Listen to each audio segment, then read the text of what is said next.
صل على سيدنا ومولانا محمد وعلى بسم اللہ الرحمن الرحیم۔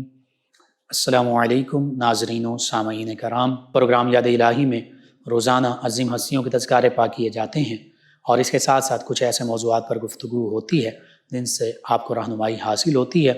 آج ہمارا موضوع ہے نصیحت کی اہمیت اور آداب اور ثمرات۔ اس سے پہلے آج کا وظیفہ سمجھ لیجئے، آج کے حوالے سے نماز اشراق کی فضیلت، اس پر بات ہوگی۔ سیدنا ابو ذر غفاری رضی اللہ عنہ سے مروی ہے کہ نبی کریم صلی اللہ علیہ وآلہ وسلم نے ارشاد فرمایا، صحیح مسلم میں یہ حدیث مبارکہ، تم میں سے ہر ایک کے ہر جوڑ پر ایک صدقہ واجب ہے۔ جسم میں کتنے جوڑ ہیں؟ آقا کریم صلی اللہ علیہ وسلم نے فرمایا ہر ایک کے ہر جوڑ پر ایک ایک صدقہ واجب ہے۔ فرمایا چنانچہ سبحان اللہ کہنا صدقہ ہے، الحمدللہ کہنا صدقہ ہے، لا الہ الا اللہ کہنا صدقہ ہے، اللہ اکبر کہنا صدقہ ہے، نیکی کا حکم دینا صدقہ ہے، برائی سے روکنا صدقہ ہے، اور اس صدقے سے اشراق کی 2 رکعتیں کافی ہو جاتی ہیں۔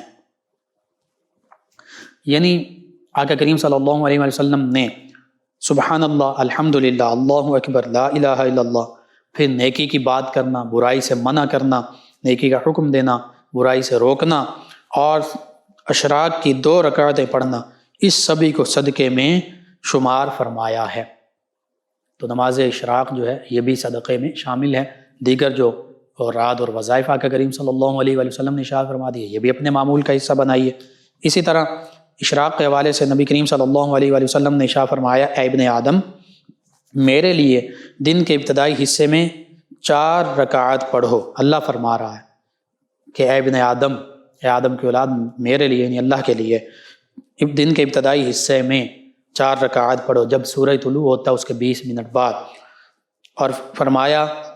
دن کے آخری حصے میں میں تمہیں تمہاری ضروریات کے لیے کافی ہو جاؤں گا۔ دن کے شروع کے حصے میں اللہ کے لیے 4 رکعات اشراق پڑھیں گے تو اللہ فرما رہا ہے کہ پھر دن کے آخری حصے میں اللہ تعالیٰ تمہاری ضروریات کے لیے کافی ہو جائے گا۔ یہ نبی کریم صلی اللہ علیہ وسلم نے فرمایا۔ یہ حدیث قدسی ہے کہ اللہ یوں ارشاد فرماتا ہے۔ تو کتنی فضیلت ہے، اگر 4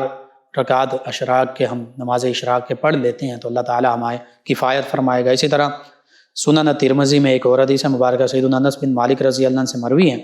کہ آقا کریم صلی اللہ علیہ وآلہ وسلم نے ارشاد فرمایا، جس شخص نے فجر کی نماز باجماعت ادا کی، پھر سورج طلوع ہونے تک ذکر الہی میں، یاد الہی میں، اللہ کی یاد میں مشغول رہا، قرآن پاک کی تلاوت کرتا رہا، اللہ اللہ کرتا رہا، کلمہ طیبہ کا ورد کرتا رہا، دیگر اوراد و وظائف پڑھتا رہا، اور فرمایا پھر اس نے 2 رکعتیں پڑھیں اشراق کی، تو یہ اس کے لیے مکمل حج اور عمرے کے اجر کے برابر ہوں گی۔ مکمل حج اور عمرے کے برابر۔ نماز فجر پڑھیں، اپنی جگہ پر بیٹھے رہیں، باجماعت نماز ادا کریں۔ خواتین گھر میں پڑھیں گی، ان کے لیے باجماعت نہیں، اور پھر سورج طلوع ہونے کے بعد جب اشراق کا وقت شروع ہوتا ہے، یعنی سورج طلوع ہونے کے 20 منٹ بعد 2 رکعت نماز اشراق پڑھ لیں تو مکمل حج اور عمرے کا ثواب حاصل ہوگا۔ یہ نماز اشراق کی فضیلت ہے، آپ ضرور اپنے معمول کا حصہ بنائیے، اور اللہ تعالیٰ کی طرف سے جو وعدہ ہے کفایت کا، اس کے مصداق بن جائیں، مکمل حج اور عمرے کا ثواب حاصل کریں گھر بیٹھے۔ اپنے اعزاء اقربا، رشتہ دار، دوست احباب، پڑوسی، محلے دار، امت مسلمہ تک پہنچائیے۔ میرے آپ کے ہمارے بتانے سے جو بھی اس پر عمل کرے گا، ہمارا مسلمان بہن بھائی، ہمارے مسلمان کوئی بھی فرد، انشاءاللہ ہمیں بھی اس بتانے سے، شیئر کرنے سے اجر اور ثواب حاصل ہوگا، اور دین و دنیا آخرت کی بھلائیاں حاصل ہوں گی۔ اللہ سبحانہ وتعالی ہمیں آسانیاں عطا فرمائے، آسانیاں بانٹنے والا بنائے، مشکلات سے ہماری حفاظت فرمائے، آمین۔ نصیحت کی اہمیت اور آداب کیا ہیں، فوائد اور ثمرات کیا ہیں؟ نصیحت کا لفظی معنی ہے بھلائی، خیر خواہی، کسی کو بھلائی کی بات بتانا، بھلائی کا عمل بتانا، نیک مشورہ دینا، خیر خواہی کرنا، کسی کی بھلائی چاہنا، یہ نصیحت ہے۔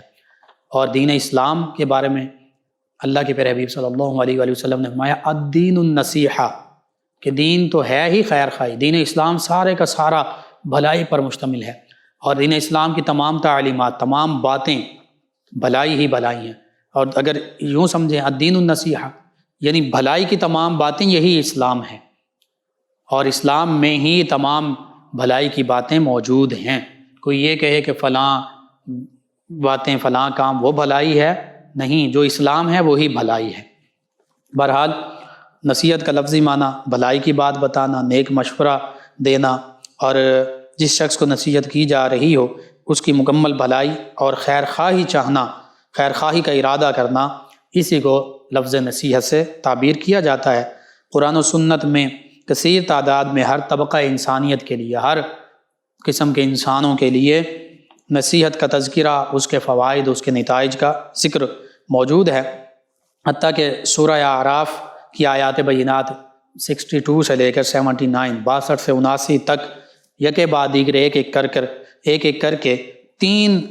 ذی قدر، عظمت، رفعت اور شان والے انبیاء کرام علیہ السلام، سیدنا نوح علیہ السلام، سیدنا ہود علیہ السلام اور سیدنا صالح علیہ السلام، ان کے احوال کا ذکر ہے، ان کی نصیحتوں کا ذکر ہے کہ کیسے انہوں نے اپنی قوم کو نصیحتیں ارشاد فرمائیں، اپنی قوم سے فرمایا کہ ہم تم سے کسی قسم کا کوئی اجر، کوئی معاوضہ، کوئی بدلہ، کوئی ریوارڈ نہیں چاہتے، بلکہ ہم تو تمہیں نصیحت کرنے کے لیے آئے ہیں۔ اللہ رب العزت ارشاد فرماتا ہے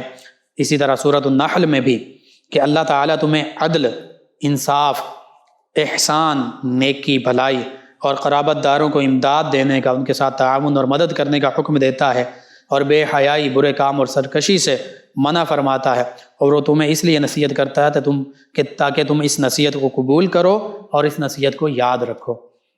تو پتہ چلا تمام انبیاء کرام علیہ السلام امر بالمعروف فرمایا کرتے تھے، نہیں عن المنکر فرمایا کرتے تھے، نہیں عن المنکر فرمایا کرتے تھے۔ اسی طرح تمام انبیاء کرام علیہ السلام وحدانیت کا درس دیتے تھے، اللہ تعالیٰ کی وحدانیت کے بارے میں کہ اللہ وحدہ لا شریک ہے، اس کے وہی عبادت کے لائق ہے، اس کے سوا کوئی عبادت کے لائق نہیں۔ اپنی نبوت اور رسالت کا درس دیا۔ آقا کریم صلی اللہ علیہ وآلہ وسلم نے بھی یہی ارشاد فرمایا، جن لوگوں نے انبیاء کرام علیہ السلام کی نصیحت کو قبول کیا وہ مسلمان ٹھہرے، اور پھر وہ اس دنیا میں بھی کامیاب ٹھہرے، کل روز محشر بھی اللہ کی بارگاہ میں سرخرو ہوں گے۔ لیکن جن لوگوں نے پہلی امتوں میں بھی اور بالخصوص نبی کریم صلی اللہ علیہ وآلہ وسلم کے تشریف لانے کے بعد اب دین اسلام ہی کی تعلیمات کو فالو کرنا ہے، کوئی اگر کسی اور دین مذہب کو فالو کرتا ہے تو اس سے وہ دین قبول نہیں کیا جائے گا۔ ان الدین عند اللہ الاسلام، اللہ کے نزدیک پسندیدہ دین اور دین صرف اور صرف اسلام ہی ہے، کیونکہ اللہ کا یہی حکم ہے۔ جب اللہ کا حکم آ جائے تو پھر سر تسلیم خم کرنا ہے۔ تو یوں اب تا قیام قیامت اسلام کی جو تعلیمات ہیں یہی نصیحت ہیں۔ الدین النصیحہ، اسلام، دین اسلام ہی نصیحت ہے، یہی خیر خواہی ہے۔ اس کے سوا آپ جہاں کہیں چلے جائیں، بظاہر جتنے مرضی خوشنما رنگ دے دیں، سیکولرزم کا رنگ دے دیں، لبرلزم کا رنگ دے دیں، انسانیت کا نام لے لیں، حقیقت میں اسلام ہی دین نصیحت ہے، دین انسانیت ہے۔ دیگر لوگ بظاہر جتنے خوشنما رنگ اس پر چڑھا دیا جائیں، حقیقت میں وہ مفادات ہیں، وہ اسلام سے کوسوں دور ہیں، وہ اللہ کے احکام سے کوسوں دور ہیں۔ آج صرف اور صرف اسلام ہی کی پیروی یہ ہر انسان کے لیے ضروری ہے۔ بہرحال نصیحت کے حوالے سے قرآن مجید فرقان حمید میں سیدنا لقمان علیہ السلام، بعض نے لکھا اللہ کے نبی ہیں، بعض نے لکھا اللہ کے نیک بندے رضی اللہ عنہ، اللہ کے محبوب بندے اور صاحب حکمت تھے، ان کی نصیحتوں کو اللہ تعالیٰ نے قرآن مجید فرقان حمید میں نقل فرمایا۔ سورہ لقمان پڑھیے، اس کا ترجمہ تفسیر پڑھیے، علماء کرام کے پاس بیٹھیے، علم کے موتی ان سے حاصل کیجئے۔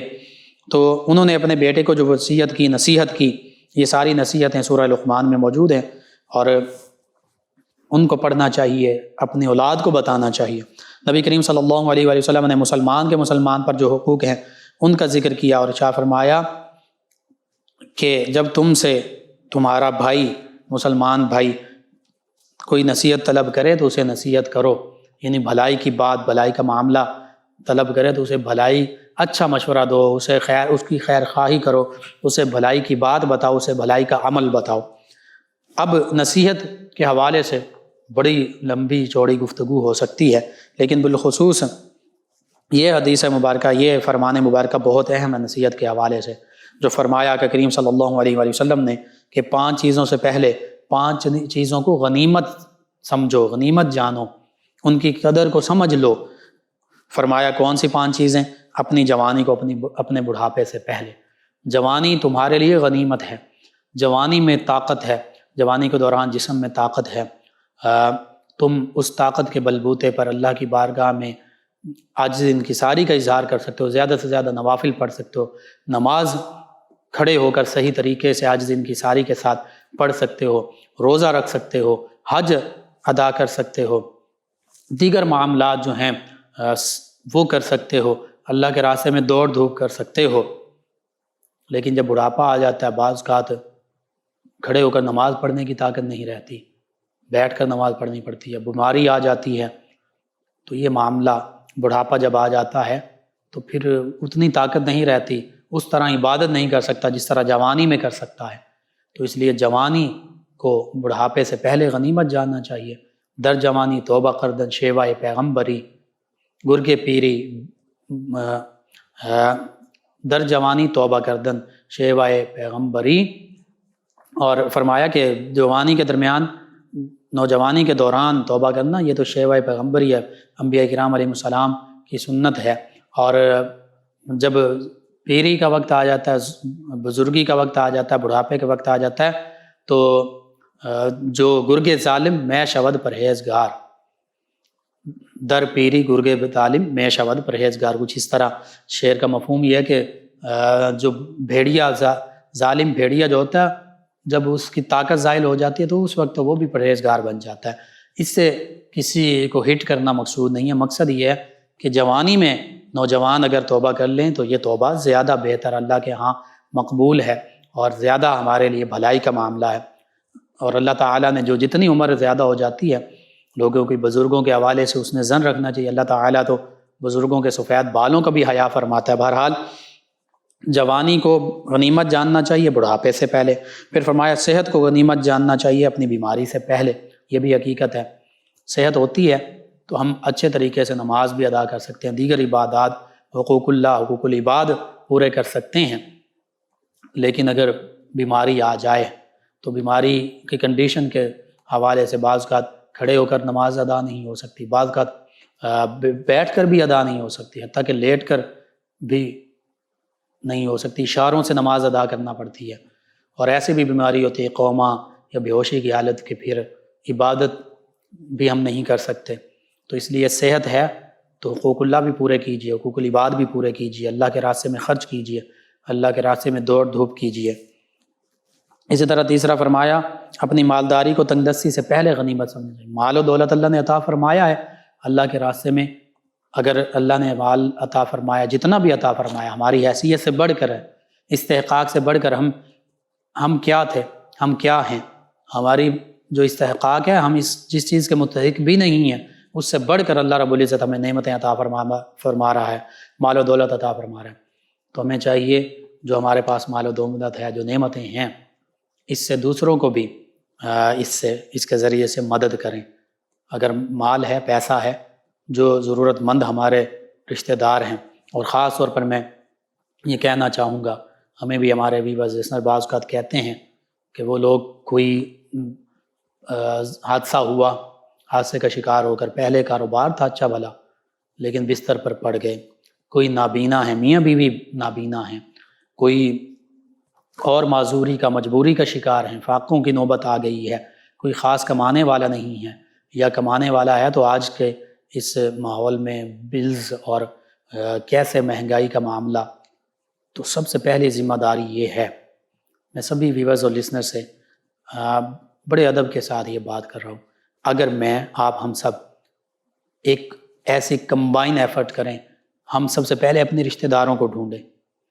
قریبی دور کے، ان میں جو کمزور ہیں، مستحق ہیں، ان کی مدد کریں، پھر پڑوسیوں کو دیکھیں، مل کر پڑوسی ان کے لیے فنڈ اکٹھا کر سکتے ہیں، ان کے لیے کچھ کر سکتے ہیں، رشتہ داروں کے لیے رشتہ دار اکٹھا کریں، ان کے کام آئیں۔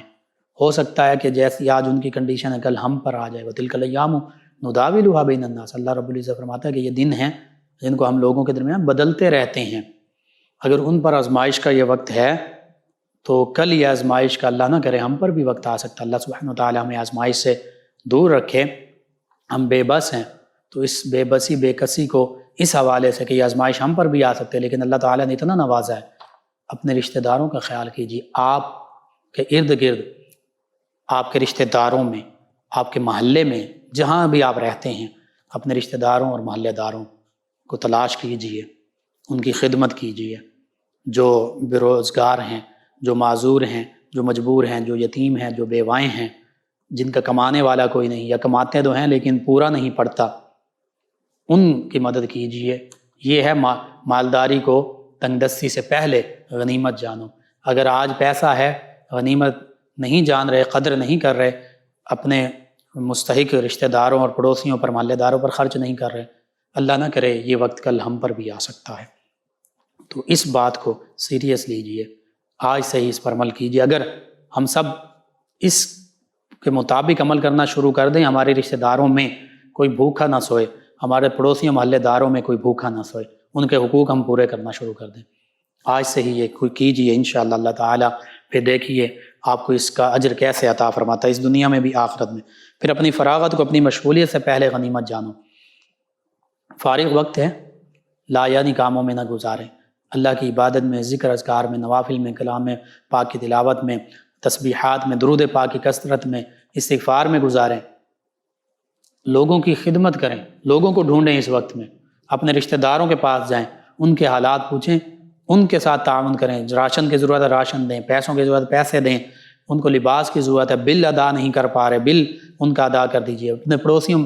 رشتہ داروں کے بعد دوسرا حق پڑوسی محلے داروں کا، ان کے پاس جائیں، ان کو تلاش کریں، اکیلے نہیں کر سکتے، مل کر سارے رشتہ دار، مل کر دیگر پڑوسی، یہ آج ضرورت اس عمر کی ہے۔ ان کاموں میں وقت خرچ کیجیے۔ اسی طرح زندگی کو موت سے پہلے، زندگی حاصل ہے، اس زندگی میں یہی جو سارے کام جن کا میں نے بتا دیا مختصراً حقوق اللہ اور حقوق العباد کے حوالے سے، کم از کم تسلی دیجیے لوگوں کو، اور جتنا بھی اپنی حیثیت کے مطابق اپنے رشتہ داروں کے لیے کر سکتے ہیں، سارے رشتہ دار کرنا شروع کر دیں، تھوڑا تھوڑا کر کے وہ قطرہ قطرہ جو ہے وہ قلزم بن جاتا ہے، سمندر بن جاتا ہے۔ اسی طرح نصیحت کا چونکہ خاص طور پر ذکر ہو رہا ہے، یہ بہت اچھی نصیحتیں ہیں، حقیقت میں یہی نصیحت ہیں ہمارے لیے۔ اگر ان پر ہم رشتہ داروں کے حوالے سے بھی، پڑوسیوں کے حوالے سے بھی، پھر حقوق اللہ کے حوالے سے بھی، تمام حقوق العباد کے حوالے سے بھی عمل کرنا شروع کر دیں، ہمارا معاشرہ جنت کا معاشرہ بن سکتا ہے۔ ہمارے معاشرے سے غربت، افلاس، تنگ دستی، یہ مانگنا، یہ ساری چیزیں ختم ہو سکتی ہیں۔ حضرت شیخ عبدالحق محدث دہلوی علیہ رحمہ نصیحت کا حکم بیان کرتے ہوئے فرماتے ہیں کہ نصیحت احکام شرع میں کیا ہے، قرآن و سنت کے حوالے سے اس کا حکم کیا ہے، فرض ہے، واجب ہے، سنت ہے، کیا ہے؟ فرماتے ہیں کہ نصیحت عام حالات میں تو سنت ہے، نبی کریم صلی اللہ علیہ وآلہ وسلم کے طریقے کے مطابق ہے، مگر جب کوئی نصیحت کی بات سننے کی خواہش ظاہر کرے تو پھر اسے نصیحت کرنا واجب ہے۔ عام حالات میں آپ نصیحت کر رہے ہیں، خیر خواہی کر رہے ہیں، اچھی باتیں بتا رہے ہیں، یہ سنت ہے، اس کا بھی بڑا درجہ ہے، لیکن اگر خاص طور پر آپ سے کوئی کہتا ہے کہ مجھے نصیحت کیجئے، اور نصیحت کے لیے وہ آپ کے ساتھ پاس بیٹھتا ہے، چاہے ایک فرد ہے یا زیادہ ہیں، تو پھر ان کو نصیحت کرنا آپ پر واجب ہو جاتا ہے، ضروری ہو جاتا ہے، لازم ہو جاتا ہے۔ اب نصیحت کے آداب کیا ہونے چاہیے، طریقہ کار کیا ہونا چاہیے، نصیحت کس کو اور کیسے کرنی چاہیے، یہ سب سے اہم بات ہے۔ نبی کریم صلی اللہ علیہ وآلہ وسلم کا انداز نصیحت بہت دل نشیں اور خوبصورت ہوتا تھا، جس میں موقع کی مناسبت اور نزاکت کا خصوصی خیال رکھا جاتا تھا۔ نبی کریم صلی اللہ علیہ وآلہ وسلم کی عادت مبارکہ یہ تھی جب کسی کی کوئی ناگوار بات، بری بات آپ کو معلوم ہوتی تو اصلاح کا ایسا حسین آپ کا انداز ہوتا کہ اس کا پردہ رکھتے ہوئے، اللہ رب العزت ستار العیوب ہے، ہمارے عیبوں پر پردہ فرمانے والا ہے، نبی کریم صلی اللہ علیہ وآلہ وسلم بھی اللہ رب العزت کی عطا سے لوگوں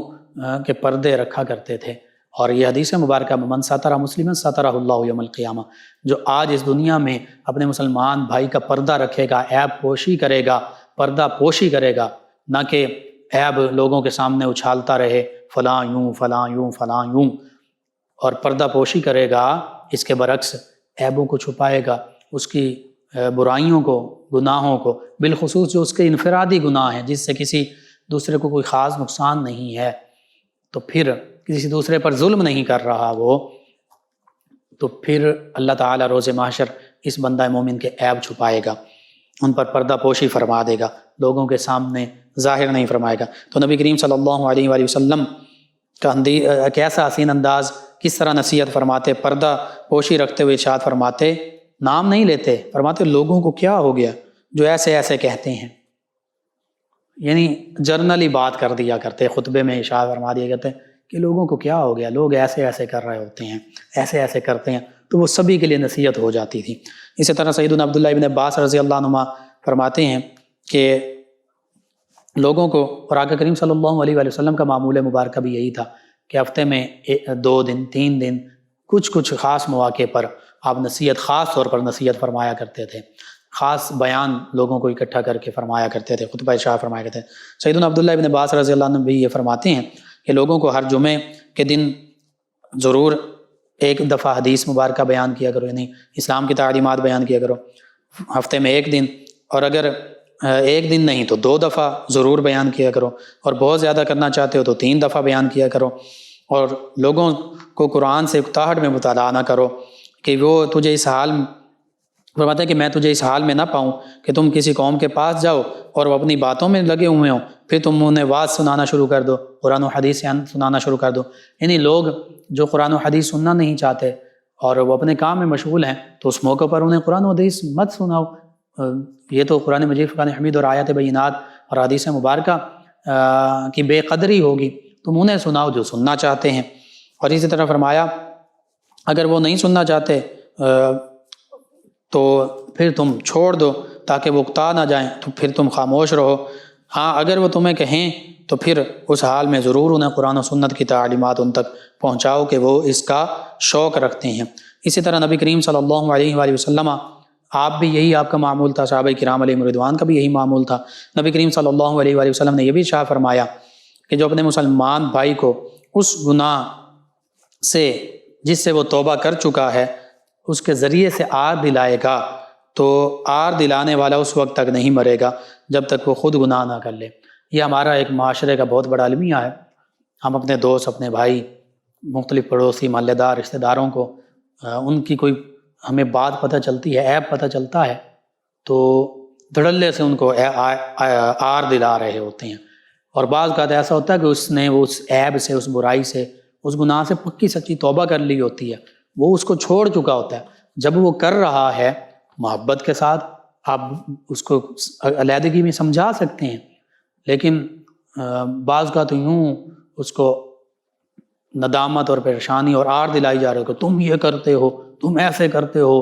تم بڑے شرابی ہو، تم بڑے فلاں ہو، تم بڑے فلاں ہو، اور بعض ساتھ دوسرے لوگ بھی دیکھ رہے ہوتے ہیں۔ وہ اس کا اور اللہ رب العزت کے درمیان ایک پردہ تھا، ہو سکتا ہے کہ وہ اس نے معافی مانگ لی ہو، توبہ کر لی ہو، اس سے دور اس گناہ سے چلا گیا ہو، لیکن ہم پھر بھی اس کو اچھال رہے ہوتے ہیں۔ اس کا طریقہ یہ ہے کہ اگر وہ بار بار کر رہا ہے اور گناہ کبیرہ کر رہا ہے تو محبت کے ساتھ اکیلے میں اس کو سمجھایا جائے، یا اگر سبھی لوگ ہیں تو نام لیے بغیر کہا جائے کہ لوگ یوں یوں کرتے ہیں، ایسے ایسے کہتے ہیں، ایسے ایسے کرتے ہیں۔ تو یہی آقا کریم صلی اللہ علیہ وآلہ وسلم کا مبارک عمل تھا۔ تو آقا کریم فرما رہے ہیں کہ اگر اس نے توبہ کر لی اور تم پھر بھی اس کو آر دلا رہے ہو تو پھر اس وقت تک نہیں مرو گے جب تک خود تم اس گناہ میں مبتلا نہیں ہو جاؤ گے۔ اسی طرح قاضی فضیل بن عیاض علیہ رحمہ فرماتے ہیں کہ مومن پردہ پوشی اور نصیحت کرتا ہے، جبکہ اس کے برعکس فاسق و فاجر بدنام کرتا ہے اور شرم اور آر دلاتا ہے۔ یعنی مومن جو ہوتا ہے وہ پردہ پوشی بھی کر رہا ہوتا ہے، لوگوں کے سامنے عیب نہیں اچھال ہوتا، پردہ پوشی کر رہا ہوتا ہے، اور اگر نصیحت کی ضرورت ہوتی ہے تو خاموشی کے ساتھ اکیلے میں بڑی محبت کے انداز کے ساتھ اس کو نصیحت کرتا ہے، جس نصیحت کو وہ سنتا بھی ہے، سمجھتا بھی ہے، اور اس پر پھر عمل کرنے کی بھی کوشش کرتا ہے۔ بعض اوقات ایسا ہوتا ہے جب سب کے سامنے بات کی جاتی ہے، آر دلائی جاتی ہے، تو سننے والا جس میں وہ عیب ہوتا ہے وہ مزید اس پر اصرار کرتا ہے، یعنی اس پر ڈٹ جاتا ہے، وہ کہتا ہے کہ اگر ایسے ہے تو پھر میں یوں ہی کروں گا، یوں تو یوں ہی صحیح، یہ جملے بھی بولے جاتے ہیں بعض کا۔ بہرحال فرمایا کہ اصل میں مومن وہ ہے، اور یہ حدیث مبارکہ میں نے بیان کر دی، پردہ پوشی کرنے والا مومن اپنے بھائی کی، مسلمان بھائی کی پردہ پوشی کرتا ہے، وہ پردہ پوشی بھی کرتا ہے، نصیحت بھی کرتا ہے احسن انداز کے ساتھ۔ اور فرمایا جو اس کے برعکس فاسق و فاجر ہوتا ہے، خود گناہ گار ہوتا ہے، خود فاسق فاجر اعلانیہ ہوتا ہے، وہ شرم بھی دلا رہا ہوتا ہے، آر بھی دلا رہا ہوتا ہے، وہ کہہ رہا ہوتا ہے سب کے سامنے تو شرابی، تو فلانا، تو فلانا۔ تو یوں ان چیزوں سے بچنا چاہیے۔ کاش ہمیں بھی اصلاح کا ڈھنگ آ جاتا۔ ہمارا حال تو یہ ہوتا ہے کہ اگر کسی کو سمجھانا بھی ہو تو بلا ضرورت شرعی سب کے سامنے نام لے لے کر یا اسی کی طرف دیکھ کر اس کو سمجھا رہے ہوتے ہیں، اور وہ بیچارہ جس کی ہم بات کر رہے ہوتے ہیں اس بیچارے کے راز، اس کے عیوب، اس کی خطائیں، گناہ لوگوں کے سامنے ہم کھول کھول کر پیش کر رہے ہوتے ہیں۔ اس حوالے سے یہ بھی اسلام کی تعلیمات ہیں، اگر بالفرض بحیثیت انسان کوئی خطا، کوئی گناہ ہو گیا، یہ اسلام کی تعلیم ہے کہ اس کو پھر اپنے تک رکھو، اس سے توبہ کرو، اللہ تعالیٰ کی بارگاہ میں توبہ کر لو، اس سے رک جاؤ، لوگوں کو بھی خود بھی نہ بتاتے پھرو میں نے یہ کیا، میں نے یہ کیا۔ آج ہمارے معاشرے کا المیہ بالخصوص نوجوان وہ برا عمل کرتے ہیں، جو تو برا تھا ہی، اس کا گناہ تو ان کے نامہ اعمال میں لکھا گیا، توبہ نہیں کریں گے، سچی توبہ نہیں کریں گے، اللہ معاف نہیں فرمائے گا، تو اس کا بدلہ ملے گا، اس کی سزا ہوگی۔ لیکن وہ برا عمل کرنے کے باوجود وہی نوجوان اپنے دوستوں کو بتا رہے ہوتے ہیں میں نے یہ کیا، میں نے یوں کیا، بڑے فخر کے ساتھ بتا رہے ہوتے ہیں۔ تو یہ گناہ پر گناہ ہے، اپنے گناہ پر دوسرے بندے کو گواہ بنا لیا۔ تو جب گواہ بنا لیا، اگر گواہ نہیں بنایا تھا تو اللہ سے معافی مانگی تھی، یا اللہ چاہتا تو معاف فرما دیتا، جب گواہ بنا دیا تو اب روز محشر وہ گواہ جو ہے وہ گواہ ہی دے گا، جیسے ہاتھ پاؤں زبان ہر چیز گواہی دیتی ہے۔ تو یوں خود بھی کسی کو نہیں بتانا چاہیے، اور دوسرے مسلمان بھائیوں کا بھی یہ فرض بنتا ہے کہ وہ کسی کے عیب مت اچھالے۔ ہاں اگر کوئی بہت بڑا ظالم ہے، کوئی ایسا عمل کر رہا ہے جس سے دوسرے کسی مسلمان بہن بھائی کا حق تلف ہو رہا ہے، اس کا حق چھینتا ہے، غضب کرتا ہے، اور پھر اس سے معافی بھی نہیں مانگ رہا، اور اس کے شرارتی ہے، شر پھیلا رہا ہے، بدماشی پھیلا رہا ہے، تو ایسے لوگوں کے شر سے بچنے کے لیے، ایسے لوگوں کے معاملات سے بچنے کے لیے دیگر مسلمان بہن بھائیوں کو اس کے بارے میں بتایا جا سکتا ہے۔ یہ غیبت نہیں، یہ چغلی نہیں، یہ نصیحت کے خلاف نہیں ہے، یہ بلکہ ضروری ہے۔ یہ وہ حدیث مبارکہ کہ کوئی ظلم، کوئی برائی یوں سر عام ہو رہی ہے، اعلانیہ ہو رہی ہے، مسلمانوں پر ظلم ہو رہا ہے، یا کوئی برائی سر عام یوں کر رہا ہے، تو ہاتھ سے روکو، ہاتھ سے نہیں روک سکتے، زبان سے روکو، کم از کم دل میں برا جانو۔ اسی طرح آپ جب دوسروں کے عیب ہم بیان کر رہے ہوتے ہیں تو آپ احساس کیجئے کہ اگر ہمارے عیب وہ بیان کر رہا ہے، یا ہم کسی کے عیب بیان کر رہے ہیں، تو سوچئے کوئی ہمارے یوں ہی عیب بیان کر رہا ہو تو ہم کیا اسے اچھا سمجھیں گے؟ بالکل اچھا نہیں سمجھیں گے۔ اسی طرح بعض اوقات ہمارے روب سے سامنے والا اگر چپ ہو گیا یا مان گیا، تب بھی اس کے دل میں ناگواری سی رہ جائے گی، جو بغض، کینہ، غیبت، تہمت کے دروازے کھول سکتی ہے۔ اسی لیے سیدہ ام دردہ رضی اللہ عنہا فرماتی ہیں کہ جس کسی نے اپنی دینی بہن کو، چونکہ یہ صحابیاں ہیں، تو فرماتی ہیں کہ جس کسی نے اپنی دینی بہن کو اعلانیہ نصیحت کی، اس نے اسے عیب لگایا، اور جس نے چپکے سے اسے نصیحت کی تو اس نے اسے زینت بخشی۔ اب یہ مسلمان بھائی کے حوالے سے بھی یوں ہو سکتا ہے کہ جس نے اپنے مسلمان دینی بھائی کو اعلانیہ نصیحت کی، اس نے اسے عیب لگایا، اور جس نے چپکے سے اسے نصیحت کی تو اس نے اسے زینت بخشی۔ یعنی اپنے مسلمان بہن بھائی، ان کو خاموشی کے ساتھ نصیحت کی جائے، نام لیے بغیر نصیحت کی جائے۔ اسی طرح سیدنا علی المرتضیٰ کرم اللہ وجہ کریم نے فرمایا کہ لوگوں کے سامنے کسی کو نصیحت کرنا اس کی شخصیت کو پامال کرنے کے مترادف ہے۔ اسی طرح فرمایا جب کسی نوجوان کو ملامت کرو تو اس کی غلطیوں کو لائق عذر سمجھو، تاکہ تمہاری سختی سے وہ ہٹ دھرم نہ بن جائے۔ اسی طرح فرمایا اپنے دوست کو نیکی کے ساتھ ملامت کرو، اور انعام کے ذریعے اس کے شر کو دور کرو، نیکی کے ساتھ، اچھے انداز کے ساتھ اس کو بات کرو، اور احساس دلاؤ کہ اچھے کام کا یہ انعام ہے۔ اسی طرح فرمایا جو چیز گناہ اور معصیت نہ ہو اس پر زیادہ ملامت نہ کرو۔ اللہ رب العزت سے دعا، اللہ تعالیٰ نصیحت کے حوالے سے اللہ کے پیارے حبیب صلی اللہ علیہ وسلم، صحابہ کرام علیہم رضوان، اہل بیت کرام علیہم رضوان، اولیاء کاملین صالحین کی جو تعلیمات ہیں ان پر ہمیں عمل کرنے والا بنا دے۔ جب ہم ان پر عمل کریں گے انشاءاللہ اللہ رب العزت ہمیں اس دنیا میں سربلندیاں عطا فرمائے گا، آخرت میں بھی سربلندیاں عطا فرمائے گا، اور یہ ہماری زندگی، آپس کے جو ہمارے رشتے ناتے، رشتہ داریاں، پڑوسیوں کے تعلق، دوستوں کے تعلق، دیگر آفیسز آگے پیچھے جو کولیگز ہیں، کالج، اسکول، یونیورسٹی، مدارس میں طالب علم، سبھی معاملات جتنے بھی ہیں ان میں ہمارے لیے یہ جنت کا نمونہ بن سکتے ہیں۔ اللہ سبحانہ وتعالی ان چیزوں پر ہمیں عمل کرنے کی توفیق عطا فرمائے، آمین۔ اللہم صلی علی سیدنا و مولانا محمد وعلی آپ سماعت فرما رہے ہیں پروگرام یاد الہی۔ ناظرین و سامعین، اس دوران ہمیں جوائن کیا ہمارے لسنر ہیں 163 چک سے زرغام صاحب، انہوں نے ہمیں جوائن کیا ہے، کہتے ہیں السلام علیکم۔ جی وعلیکم السلام، انہوں نے پروگرام کو پسند کیا، آپ کا شکریہ۔ اسد عبداللہ قادری چشتی صاحب ہمارے ساتھ، کہتے ہیں السلام علیکم لقمان بھائی۔ جی وعلیکم السلام، کہتے ہیں بڑے ادب احترام کے ساتھ سلام ہے، اور کہتے ہیں لقمان بھائی آپ کی صحت و طبیعت کی تندرستی کے لیے بہت دعا گو ہوں، اللہ تعالیٰ آپ کو اسی طرح پروگرام کرنے کی توفیق عطا فرمائے، آمین۔ جی شکریہ آپ کا بھی۔ ارشد صاحب ہیں، رانا ارشد صاحب سدھو پورہ چک نمبر 123 سے، انہوں نے پروگرام کو پسند کیا، آپ کا شکریہ۔ ناصر احمد صاحب ہیں، کہتے ہیں آنکھوں سے پانی نکلتا ہے، کوئی وظیفہ بتا دیں۔ جی سیدنا رحمت صلی اللہ علیہ وآلہ وسلم، یہ آقا کریم صلی اللہ علیہ وآلہ وسلم کا اسم مبارکہ ہے، اس کو کم از کم 41 مرتبہ پڑھیں، اول آخر تعداد میں درود پاک پڑھیں، اپنے ہاتھوں پر انگلیوں پر دم کر کے وہ انگلیاں آنکھوں پر لگا لیں، انشاءاللہ اللہ تعالیٰ شفا عطا فرمائے گا۔ اور اس کے ساتھ ساتھ یا بصیرو یا بصیرو، اس کو کثرت سے پڑھیں، ایک تسبیح پڑھ لیں، یہ پڑھ کر بھی آنکھوں پر بھی، ہاتھ پر دم کر کے آنکھوں پر بھی لگا سکتے ہیں، انشاءاللہ اللہ تعالیٰ شفا عطا فرمائے گا۔ ہمارے ایک اور لسنر ہیں، کہتے ہیں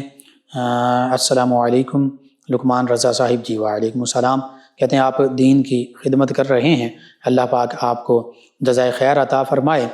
اور یہ کہتے ہیں کہ فیصل آباد کے یہاں کے جو اولیاء کاملین صالحین، بالخصوص بابا نور شاہ ولی رحمۃ اللہ تعالیٰ علیہ کے حوالے سے گفتگو کریں۔ جی ہم بالکل کوشش کریں گے، یہ معنی حوالے سے ہمارے لسنر ہیں غلام یاسین انصاری صاحب۔ ایک اور لسنر ہیں، نام نہیں لکھا، نعت کو انہوں نے پسند کیا اور کہتے ہیں یہ نعت دوبارہ لگا دیں۔ جی ہم کوشش کرتے ہیں کہ اپنی نشریات میں اس نعت کو ہم شامل کریں، آپ ہماری نشریات بالخصوص 1 سے 2 بجے سنتے رہیں۔ ایک اور لسنر ہیں محمد صادق اعجاز القادری صاحب، کہتے ہیں I daily watch and hear Subah Noor and your programme Yaad Ilahi, this programme is life changing, may you live long. Thank you very much. You hear this program Yaad Ilahi. Inshallah, this will be life-changing program. Inshallah, you remember us in your prayers. آپ نے دعاؤں سے نوازا اور programme کو پسند کیا، آپ کہتے ہیں کہ پروگرام یاد الہی کو بھی سنتے ہیں، یہ زندگی تبدیل کرنے والا پروگرام ہے۔ بہت شکریہ آپ کا، تمام ویورز کا، تمام لسنرز کا۔ ناظرین و سامعین، پروگرام یاد الہی کا وقت ختم ہو جاتا ہے، انشاءاللہ کل صبح دوبارہ آپ سے ملاقات ہوگی پروگرام یاد الہی میں۔ اپنے میزبان محمد لقمان رضا اور ہماری ٹیم کو اجازت دیجیے، اللہ نگہبان۔ اللہم صل علی سیدنا و مولانا